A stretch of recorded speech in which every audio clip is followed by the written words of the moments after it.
Hello and welcome to the Meditation Conversation, the podcast to support your spiritual revolution.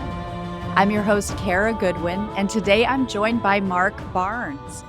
Mark is a longtime educator, entrepreneur, and co-author of Hacking Life After 50, 10 Ways to Beat Father Time and Live a Long, Healthy, Joy-Filled Life. He's on a quest to live past 100 and to bring along anyone interested for the ride. So welcome, Mark. I'm so happy to have you here today. Hey, Kara, thank you very much. I appreciate the invite, the introduction, and I'm excited to be here to talk about After 50's life. Awesome. Well, so you're in pursuit of not just a healthy after 50 life, but pursuing a healthy Centurion life. So can you tell us about how this became a focus for you? Yeah. Right about the time I got to 50, I had 2 young kids and I had elderly parents. And you know what? My parents both lived in their 90s. So I felt like I had good genes with regard to getting old, I should say, or getting to that maybe healthy 100, except for the fact that in their last few years, they really weren't that healthy. Both my parents had dementia, Alzheimer's. They spent the last few years really struggling with cognition. Their memory was bad. And in the last couple of years, it got really bad. So I noticed that and I thought, boy, I'd love to get to 90s and beyond. I want to live a healthy life. I want to be here for my kid. And who knows if they have kids and maybe grandkids. And there's so much in life to live for and to explore and to live. And my spouse and I envision traveling and just enjoying life. So I thought, man, I want to do this the right way. So that was it. My journey really began. I started doing a lot of research and exploration into health and longevity and both mentally, physically, all of that. And my co-author, Jim Sturdivant, who was also an educator, he and I talk all the time. We used to talk a lot about education primarily. And then he's 60, 61 now. And he's very healthy. And we started just talking about our journey. Next thing you know, we found out that we were very like-minded when it came to health and fitness and the quest to live to a healthy 100. And that's how we got to now. About a year ago, we started writing it down. Oh, wow. That seems really quick to have gotten and published yeah. your book. And Well, we're both experienced authors. Jim's written, I think, 5 or 6 books now that are primarily for educators. And I wrote some books when I was a classroom teacher. My last couple of years, I started dabbling with writing and did a book on sort of my journey as an educator. And that's what led me to lead the classroom. So we're both fairly experienced writers. And then when you work together, we're always better together than we are apart. So we just plowed ahead. And, sounds like it. when you're passionate about something, got the passion to share a message, as you know, when you're passionate about something, you tend to get it to the end pretty quickly. Yeah, beautiful. Well, what can you share with us about hacking life after 50? And any tips, or even why it is so important? Yeah, well, the why is important. And I've talked to people before, and when they hear me talk about living to 100, I've had people say, why would you even want to do that? There's this sort of stigma around aging. So we tend to look at the elderly as sort of feeble and wasting away. Again, I saw a little bit of that with my parents, but really there's so much new science and practice now around health and fitness, and longevity has become a really popular topic. We've researched a lot of the popular stuff that's out there. We talk about the blue zones, which right now is really popular because there's a whole show around it on Netflix. Dan Buettner has written many books on that, studied centenarians all around the world and looked at the commonalities there. So there's that stigma that we want to eliminate. And so that was one thing we talked about, was the mindset that aging is not good. And then when you get to a certain age, it's like all downhill. So we really started our book with that whole idea about mindset and about purpose. And at the first chapter in the book, which we refer to as hacks, in Hacking Life After 50, is to find your purpose. Get to after 50 and you start your transition to maybe a new career, or maybe retirement, or maybe you're going to be an empty nester and your kids are gone. Sometimes we have to sort of think, okay, what's next for me? And we talk a lot about that. We talk about looking at the things that you loved in life before 50 and using those to set new goals and again, to create that purpose. So when we talked about the facets of after 50s life and beyond 60, 70, 80, and all of that, Jim and I had a lot of conversations about what's important. And we looked at ourselves as practitioners of health and fitness. And we said, well, the things we need to talk about, certainly the physical, we need to talk about the mental and the emotional, the soul, all of the things that bring joy, because joy is a really big part of our journey in our book. It's not a diet book. We talk about diet. It's not a weightlifting book. We talk about strength training, but it's a book about living a long, healthy, joy-filled life. So that's the journey. Mm.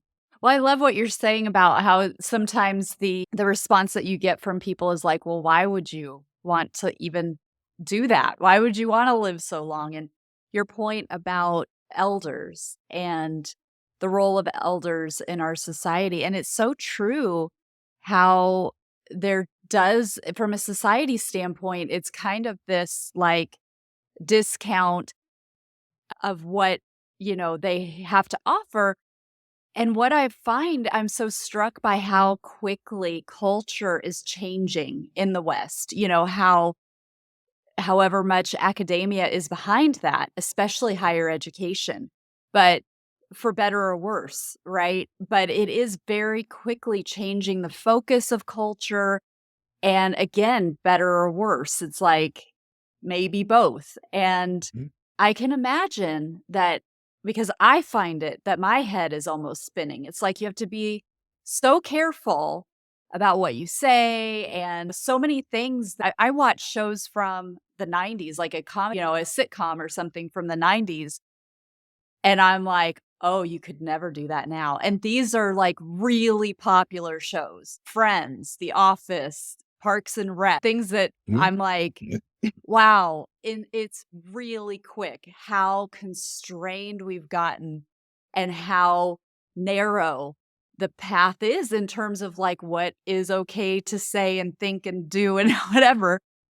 Again, for better or worse, like, there were some improvements that were needed. Maybe we're tipping too far in the other direction in a lot of ways.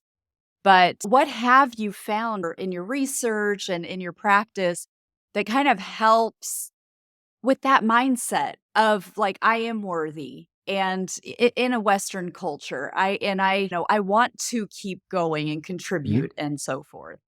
Yeah, well, what we've really found again is that there's sort of a stigma around it, and certainly in Western society, it isn't looked upon. Aging is not looked upon as a good thing. The elderly are not perceived as having value, and in Eastern culture, it's much different from that. So we really came at this from that perspective, and we said not only do we want to help people live a long, healthy life, but we also would like to change that narrative. And that is this, it's a great topic. It's one I've talked a lot on interviews like this just in the last month. This idea that we can create the narrative. And so we do that through things like this, through talking about it, through the research, through modeling. And we said we want to model for our younger generation that one, elderly people still have value and they have a lot to give. We need to embrace experience. We've talked to a lot of people about this. And we have found many people well in their after 50s life, into their 70s, 80s, and beyond. You talked about the positive and negative, and there's so much negative on social media. And we talk about this in the book. But we say there's two sides to look at. One, avoid the negativity as much as possible, because on the mental and emotional well-being side, there's almost nothing worse than stress, and stress is created from a toxic world. So we talk about avoiding that, but then we also share some strategies for using social media for value. Right now, we are seeing a whole lot more of this narrative of health and fitness well into your after 50s, into your 70s, 80s, 90s, and beyond, and into 100. We're on that quest to get to a healthy one. And it's important to say the word healthy. Mhm. So we find and refer to a lot of people that we have discovered on social channels who are promoting this lifestyle. We started our own Facebook page months ago called After 50's Life. And we're sharing a lot of our own strategies. We're sharing videos and resources, some of the resources from the book, but we're also then following the people who are sharing the good messages and sharing really positive information and impactful information about mental and physical well-being. So I think that's what we have to do is we have to model and we have to really generate the narrative and share the narrative about the value of living a long and healthy life. And the idea that the longer I can go, the more I can do. Now, and that goes back to purpose. Our purpose doesn't end. If you're retired or if you are an empty nester or whatever, and no matter how old you are, you still can do new things as long as you stay fit mentally, physically, emotionally. The world's your oyster. Mhm. Well, and I was curious in the very beginning, you talked about the importance of the soul as well, because you were like, it's not just the body, not just the mind, not just the emotions. What role does the soul play in your work? Because I feel that as we age, the end does start to become, even if we're, intentionally wanting to have a longer life, you do start to confront the end more because you're just seeing that, wow, I've lived a long life now and it doesn't go on forever. For me, I think that the acceptance of the soul, the exploration of the soul, the connection to the soul, and seeing the world more from that lens helps to come to term and flesh out some of that fear about dying because the physical body may perish, but the soul is eternal. How does it play in to your work? Well, we talk about we share strategies for things that we have researched and practiced, like meditation, like the breath, and how to breathe the right way, and to combine those things. I think that we try to debunk some of the mythology around meditation. We talk about the narrative and around meditation is one that for people who don't understand it can be a bit scary. I tried meditation decades ago at the urging of a friend, and I didn't stick with it because I didn't know enough about it. And, one of the things we talk about a lot, Kara, is we remind people throughout the book, right from the introduction and throughout, you mentioned numerous times as a reminder that we are not physicians. We're not licensed nutritionists or meditation experts. We are researchers and practitioners. So we've looked at tons of different things and then we try them. And we also urge people to find what works best for them. But when we're in a section about the mind and the spirit and the soul, it's not religious at all. But we do say that, as you alluded to a moment ago, that as you get well into your after 50s and you start thinking, we use a phrase in the book about you've got less road ahead than you have behind. Yeah. And people start to realize that, and that can be frightening. So what we talk about is embracing whatever you believe in to nurture the emotion and your soul. So for us, we talk about nature. We talk about getting outside, sunshine, meditation, breathing. And we think that these are the things that bring a sense of calm. And if you can get to that place where you have that sense of calm and that sense of peace, and then from there, we talk about opening your mind to new things and to things that you believe in. And it is important to believe that there's something else. And again, we don't get deep into that. It's not a religious book.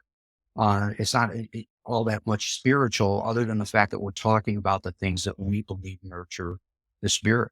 Yeah, beautiful. I love that. Well, you mentioned some of the simple strategies that can be done to help with like the mental and emotional. You just talked about that with nature and meditation and so forth.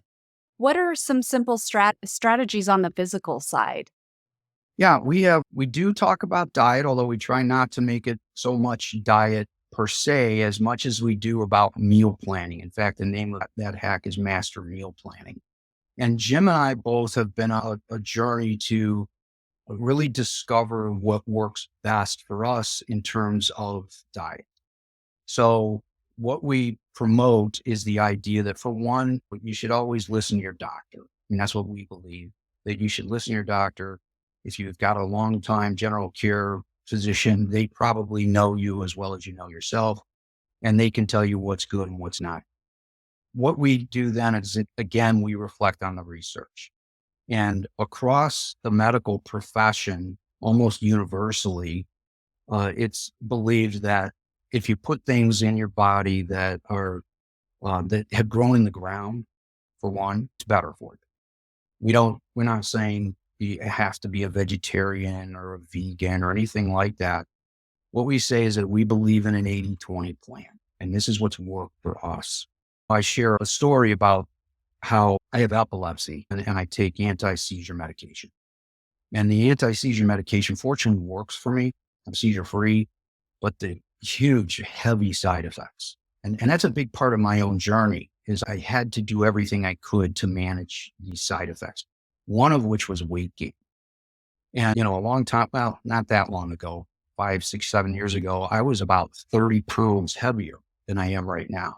And I'm not a huge guy, but that extra 30 pounds made a big difference. And I didn't feel good. And I was irritable. And that's another side effect of the medication, is you can be quick to anger and very irritable. Frustration sets in, fly off the handle. So these are all things that I wanted to get under control as a part of my health and fitness journey. So with the diet, we started researching, and Jim and I talked a lot about different things we were trying, different things that work. And again, we both found that we like to eat the standard American food once in a while, a little pizza, a burger, some ice cream. We don't say don't ever have these things. But again, across the profession in the medical field, most people say, if you are balanced and the balance is not 50-50, but it's more toward the healthy side, then you're going to feel better. And if it's a weight, again, our book's not about losing weight, but if that's a goal of yours, I have found that it's really not that difficult to do once you change. We talk about the right now strategies. So we're not saying it's a 5-year plan or this is going to take forever. I'm going to say it was about 4 to 6 months. And Wow. yeah, so people would say that, right? It sounds like that TV show, The Biggest Loser, right? And people might hear that and go, well, that's a ridiculous change. You had to have done dramatic things, but I didn't. What I did was I cut out some of the things I was having daily that the research said, this is really not good for you. Not only is it not good for a lot of other reasons than weight, but it certainly is going to put weight on. I mean, this isn't new. It's sugars, refined carbohydrates. These are the things that make the difference. So what I did is I said, I went to my cupboard, and Jim and I talked about this because he's a big fan of this and said he did the exact same thing. Two like-minded people, right? So went to the cupboard and said, what is something in here that I know is not healthy, that I know is refined carbs, sugars, all the things that are going to add weight that I have a lot of. And it was chips, it was potato chips and tortilla chips, Doritos, all that kind of stuff. And again, does it taste good? Sure. So, if that's what you love, I'm not saying don't ever have it. But what I did is I got rid of it. I said, this is something that I go to daily, and I'm just going to cut this out. I'm not saying I'm never going to have it again, but I'm going to get rid of it. I took it out. So I went to my spouse for help. And this is another thing we promote. You do need a community in whatever you're doing. If it involves change, you need your like-minded people, your friends, your family to support you. And actually, you should try to gravitate away from people, contribute to the negative side. So I said, hey, I can't have this in here because my willpower's not good. I can't stay away from it. So that's a good place to start. We say, find one thing that you can get rid of right now. So that was a big one. And then just on the flip side of the coin, I said, how can I get more fruits and vegetables into my diet? Because I didn't eat them. I was almost anti fruits and vegetables. I would say that I hate those. So we talk about some ways to work those things in your diet in a way that anyone can enjoy. So then, and there's some nuance to that. It's not rocket science, our book's pretty simple, but we're Mhm. taking a lot of ideas and sort of combining them in ways that we think most people haven't seen. And that's kind of the essence of hack learning. I love it. And you did allude to the meal planning piece, but we didn't really talk much about that. Why is the meal planning so important? Yeah, that's a great question. I love to talk about. So, again, we talk about the standard American diet in the book. We actually start off, every chapter starts with the problem under that title. So if it's about meal planning, the first part under that is the problem. The problem is we live in a standard American diet and it's a killer. And that's just a fact. So we talk about how to, what that is, first of all. Here are the things that are parts of it. And if people have never heard that, I mean, just think of your fast food places, your coffee shops, and I don't like to mention big retail or big restaurant names because I don't want anybody coming after me and saying, "Hey, you shouldn't say that." But people know the places that you go to, that you gravitate to, or that we gravitate to as a society. We outline those. What you do in the grocery store, the kinds of aisles that you spend your time in. We talk about those, and we do allude to the research. So again, what we want to do is plan our own meals. So we talk about becoming your own dietitian. When you're plan your own meals, you are no longer a slave to the standard American diet. So what you do is you think about the things again that are your Achilles heel. What are the things that you go to too often that are bad for you? And we want to cut those down. We believe in incrementalism. We don't ever say cut this out. What we say is start with one day. If you're a soda drinker, it's one of the worst things. If you're a soda drinker and you're drinking your sodas daily, start with one day. Literally start with one day. Say, on this day, I'm not going to have any. Do that for a week. And then you maybe cut another day. And guess what? In the long run, you keep a day. And we have talked to many people who have tried this, and they say, ultimately, they go, I got to a point where I started feeling better without it, and I just cut it out completely.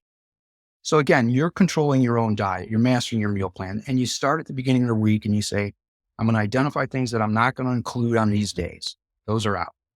And then I'm going to include the things that work for me. And a lot of that also is exploring what works. And we talked about fruits and vegetables. Again, it's a cornerstone of a healthy diet is to get more fruits and vegetables into your diet. We talk about how to do that in a way that's palatable. So we talk about your smoothies, your wraps, things that you can do that you can work in, and also how to add other things to fruits and vegetables that make them more desirable. There's a whole lot of things you can do with spices and with omelets. I mean, it's not a diet book, so we don't have a whole ton of Yeah, that in there. yeah, But we mention these things and we talk about here's things that we did that really made a difference. Become your yeah, own meal planner with the goal of if your goal is to lose weight, that's fine. But for me, the goal was be healthy. The weight yeah. came off, but the real goal was I want to be healthy because I want to live a longer life, and I want to also manage the stress that comes with my medication. And this is a big part of it, along with a lot of the mental stuff that we talk about. Well, I love that kind of what's the low hanging fruit here in terms of like, is there something? Because I mean, I look at my habits and I get in these habits of nighttime snacking of like, I'll just have a little bit of ice cream. And then, oh, remember last night when I had that little bit of ice cream? That was nice. I'll do that again. And it's really funny how quickly it just becomes this habit of like something that we just had this little treat and it was a nice little treat. And then it suddenly becomes this thing that we just are doing all the time. And then it takes away from that because I mean, I would even argue you don't even enjoy it as much if you're just doing it because it's time to do it. You're not really, are you really tasting it? Are you really like enjoying it because it's something special and different? Or are you just, it's just time to have my ice cream now, And yeah, and that's what I was going to ask you, Kara. Where does it start? What's the trigger to I'm going to go get that ice cream? Because that's that whole concept of working in small increments. Is talk about look for the triggers, look for Mhm. things that get you to that place. We have one of my favorite strategies in Hacking Life After 50 in this meal planning section is to, when you're in your car, whether you're on your way to work or to the salon or to wherever, to visit family, you're just in your car and daily somewhere, and you tend to drive into the place that has the stuff that you shouldn't have. Also, for you, it was ice cream, and that might just be in your refrigerator. But if you're in your car, we say, take a different route. Now, this came from this is my own practice. When I was working daily, 5 days a week, I used to pull into the fast food place in the morning that had that breakfast sandwich that I liked, you know? Mhm. And then we've all heard, I don't know how much they do this in today's world, but a decade ago, it was that the fast food places love to give you the 2 for $2, so Yeah. you can't get one, you might as well Yeah. get the two, so Yeah. I found that I was doing this daily. And wow, when I got to that point where I realized that I didn't feel good and that had really packed on some pounds, and I said, I need change. And again, thinking, what can I do that'll stick? I Mhm. changed my route. I went a different Yeah. way. So I didn't pass that place. It took me maybe a minute out of my way. Yeah. So that's a practical solution, one of them. Mhm. So that's why I asked you the question about what's the trigger to the ice cream. So for me, it was Right. passing the place and my car just sort of steered itself in there. I said, I got Yeah. to go another way. So one thing we talk about is what leads to getting to the place where where you're having ice cream every day. And what can you do to say, it's okay to have it periodically. I want to get Mhm. back to not doing it every day. Yeah. I love that.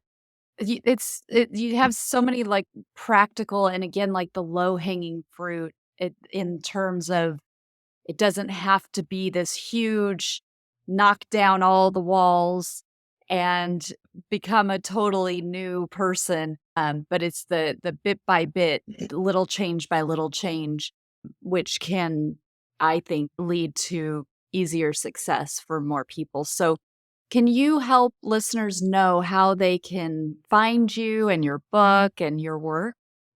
Yeah, well, we're talking about After 50s Life. So we've made it simple. We're at after50slife.com. Our Facebook Is page is that with called a 50 or the with Yes. Yeah, thanks for asking. Well, it's one of the first time I mentioned that to my wife, she couldn't find it. I'm so glad. I'm so glad you're the first person that's asked me that. And she kept saying, and I said, well, let me see what you're doing. And she was Uh-huh. typing the word 50. That's great. I like that. Yeah. After 50s with a number, after 50s life. .com. Our Facebook page is also After 50s, the number After 50s Life. On our website, there's links to the book. There's links to my co-author, Jim Sturgeon, and to me. If you want to learn more about us and our journey and other things we've done in this space, it's all there. But Hacking Life After 50 is available now in every, Amazon stores. If you go to a store near you and they don't have it, you can ask them and they can order and have it there in a couple of days. Wonderful. Well, I'll have the links in the show notes as well. Terrific. So if you didn't catch that, you can link it in there. Well, thank you so much, Mark. It's been really a joy to talk to you today. Yeah, I love it. I love the conversation. I appreciate you having me on, and let's do it again sometime. Wonderful. Thanks so much. All right.